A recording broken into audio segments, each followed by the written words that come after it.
علیکم ورحمۃ اللہ وبرکاتہ تمام دوستانوں بزرگانوں ماؤں بہنوں ساڈی پاک پتن والوں کی طرفوں السلام علیکم۔ اسی بحیثیت پاک پتن والے تواڈے نال مخاطب ہاں، توجہ فرمایا جائے اور ساڈے بیان ضرور سنیا جائے۔ اگر تسی ساڈیاں گلاں نہیں سنیاں تو کچھ بھی نہیں سنیا، کیونکہ یہ بیان بہت ہی اہم ہے۔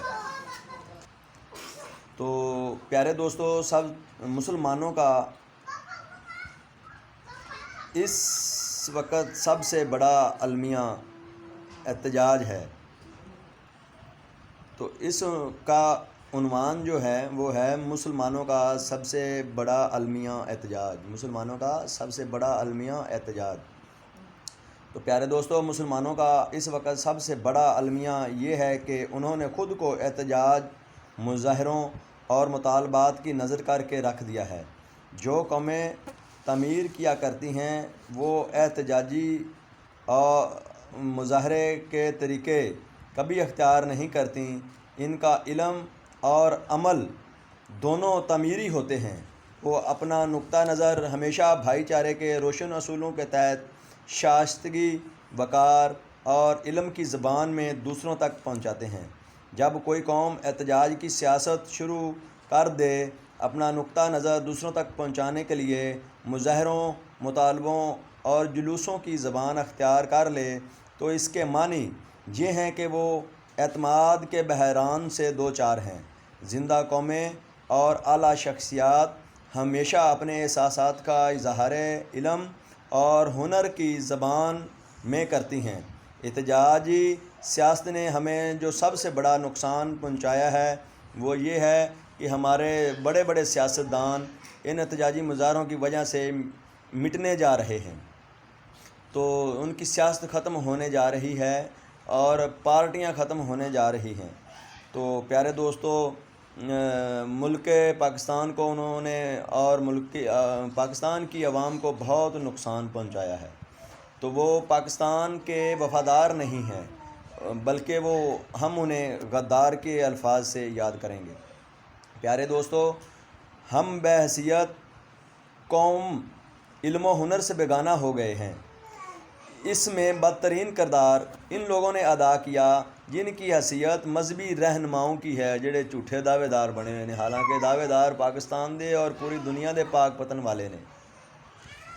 ان کی زبان دعوت اور خیر خواہی کی زبان ہونی چاہیے تھی اگر یہ دعوے دار ہوتے، لیکن دعوے دار نہیں ہیں۔ خیر خواہی کی زبان ہماری ہے کیونکہ ہم دعوے دار ہیں اور یہ دنیا ہماری ہے، اور خلافت کا مرکز بھی پاک پتن شریف ہی ہے۔ علم اور استقلال کی زبان ہونی چاہیے تھی مگر نہیں ہے۔ وقار اور ہمدردی کی زبان ہونی چاہیے تھی مگر وارث ہوندے ہی تو ہونی چاہیے سی نا، وارث ہی نہیں تے زبان کیوں ایسی استعمال کرنا۔ لیکن وہ اس سطح پر اتر آئے جہاں ان کو دیکھ کر انسان آنکھیں ملتا رہ جاتا ہے کہ یہ مذہب اور دین کے علم بردار ہیں۔ ان کا خیال یہ ہے کہ احتجاج اور مطالبے کے ذریعے سے مقاصد حاصل ہوتے ہیں، جبکہ تاریخ کا تجربہ یہ بتاتا ہے کہ اس طرح اول تو حاصل ہوتا ہی کچھ نہیں، اور اگر ہو جائے تو اس میں کوئی پائیداری نہیں ہوتی۔ ہمارے ملک میں سیاست کرنے کا مطلب ہی لوگوں نے یہ لے لیا ہے کہ انہیں 10 20 50 آدمی میسر ہو گئے تو بس انہیں اپنی طاقت کا مظاہرہ کرنے کے لیے سڑک پر نکل آنا چاہیے۔ بہت سے مذہبی رہنماؤں کا نقطہ نظر یہ ہے کہ اسلامی انقلاب بھی احتجاج اور ہنگامے کے ذریعے لایا جا سکتا ہے۔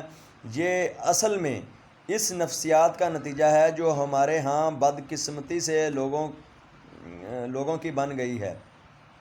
ہمارے ملک میں صورتحال یہ ہے کہ ایک لمبے عرصے سے ہم کوئی مدبر سیاستدان پیدا نہیں کر سکے، کوئی ایسا شخص پیدا نہیں کر سکے کہ وہ قومی معاملات پر گفتگو کرے تو سنجیدگی سے اس کی گفتگو سننے کو تیار ہوں۔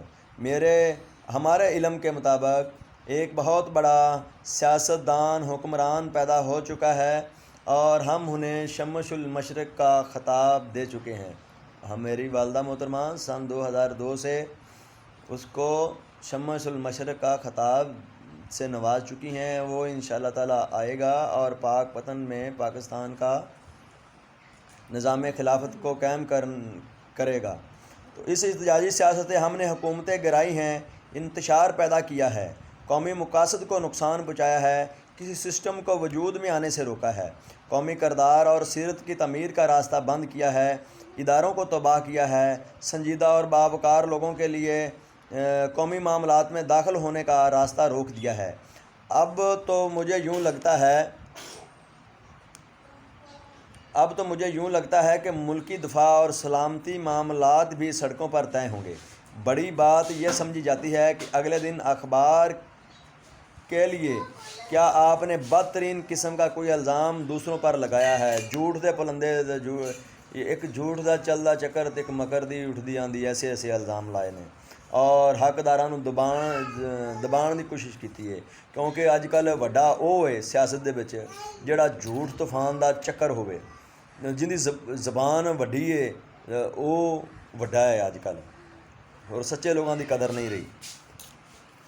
تو اب تو مجھے یوں لگتا ہے کہ ملکی دفاع اور سلامتی کے معاملات بھی سڑکوں پر طے ہوں گے۔ بڑی بات یہ سمجھی جاتی ہے کہ اگلے دن اخبار کے لیے بدترین قسم کا کوئی الزام دوسروں پر لگایا ہے۔ جب لیڈروں کے سامنے مقاصد یہ ہوں تو قومی تعمیر کا کام کیا کریں گے؟ ہمارا نقطہ نظر یہ ہے کہ احتجاجی سیاست کو پاکستان میں قابل نفرت چیز بنا دینا چاہیے۔ خلافت قائم ہو گئی تو پھر 5 قانون پاس ہو جانے نے تے احتجاج ناقابل نفرت اور قابل جرم چیز قرار دیتا جائے گا۔ احتجاج کی اجازت کسی مذہب میں بھی نہیں ہے، صرف مذہب لوگ اپنا نقطہ نظر پیش کریں، دوسروں کو سنجیدگی اور دلائل کے ساتھ اس کا قائل کریں۔ اگر کوئی کیس ہاتھ سے گزر جائے تو مجبوری میں جائز ہے۔ کسی موقع پر اگر کوئی مظاہرہ کرنا ہو تو یہ عادت ڈالیں کہ لوگ سڑکوں پر 2 رویہ پلے گارڈ ہاتھ میں لے کر وقار اور شائستگی کے ساتھ کھڑے ہو جائیں، ٹریفک میں کوئی رکاوٹ نہ ڈالیں، کاروبار میں کوئی خلل نہ ڈالیں، کسی کو نقصان نہ پہنچائیں۔ پولیس کو جرائم پیشہ لوگوں کی سرکوبی سے ہٹا کر ان کے انتشار کو روکنے کی ڈیوٹی پر کھڑا ہونا پڑے۔ پچھلے 60 سالوں میں اور حضرت عثمان غنی کے دور سے وہ بھی احتجاج کی زد میں آئے تھے، تو بڑے بڑے جرنیلوں کو، بڑے بڑے بہادروں کو احتجاج والوں نے بے بس کر کے رکھ دیا تھا۔ تو پاکستان میں پچھلے 60 سالوں میں ہم کوئی ایک چیز بھی نہیں ہے جو ہم نے اس سیاست سے حاصل کی ہو، گوایا یہ عزتاں ہی رولیاں نے بچیاں دیا، عورتاں دیا عزتاں ہی برباد کیتیاں نے۔ اج وہ تواڈے احتجاج سیاست دی وجہ نال مہنگائی ہو گئی ہے، کیونکہ حکومت نے تو ٹیکس لا کے کرنا ہی ہے، تو رزلٹ یہ نکلیا کہ وہ عورتاں جڑیاں ملک پاکستان دیاں جدی بستی انہاں دے نال ہے، انہاں نوں سزا بھگتنی پئی ہے، کیونکہ وہ ماواں نوں سزا بھگتنی پیندی کہ اپنیاں بیٹیاں دیاں اپنیاں عزتاں بیچ کے وہ اپنا پیٹ تے تہاڈا بچیاں دا پیٹ پال رہے ہیں۔ انہوں نے پیسوں کی خاطر عزت نوں تار کیتا ہوا ہے۔ انہیں سارے جرمدار تسی جے، اور جرم دا اطلاق سارے تے ہوندا ہے، اندا کوئی ایک ادھا بندہ ذمہ دار نہیں ہوندا، قوم ذمہ دار ہوندی ہے۔ انہاں واقعات تے تاریخ بھری گئی ہے۔ تو پیارے دوستو، اسی اس احتجاج تو اج تک کسی نے کچھ حاصل نہیں کیتا، یہ دشمن دی چال ہے، اور جو انسان احتجاج کردا ہے وہ واضح طور تے دشمن دا ایجنٹ ہوندا ہے۔ اسی تفتیش تحقیقات نہیں کردے، اسی ایک نقطے تے انسان نوں پکڑ لینے ہیں۔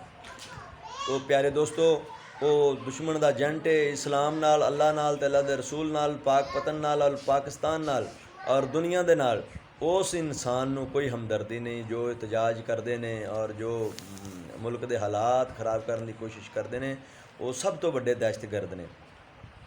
عقل اور مشاہدے اور علم اور تجزیے کے ذریعے اس حقیقت تک پہنچنے کا نام کہ کائنات اور انسان کا خالق مالک صرف اللہ و سبحانہ تعالیٰ ہے، اور صرف اسی کی بندگی و اطاعت کی جائے، بہترین اسلام ہے۔ پیارے دوستو، اسی آخر دے وچ دعا کرنے ہیں کہ اللہ تعالیٰ تانوں تے سانوں سب نوں صراط مستقیم یعنی سیدھے رستے تے چلن دی توفیق عطا فرماوے، اور دین اسلام اور حضرت محمد صلی اللہ علیہ وسلم دے نقش قدم تے چلن دی توفیق عطا فرماوے۔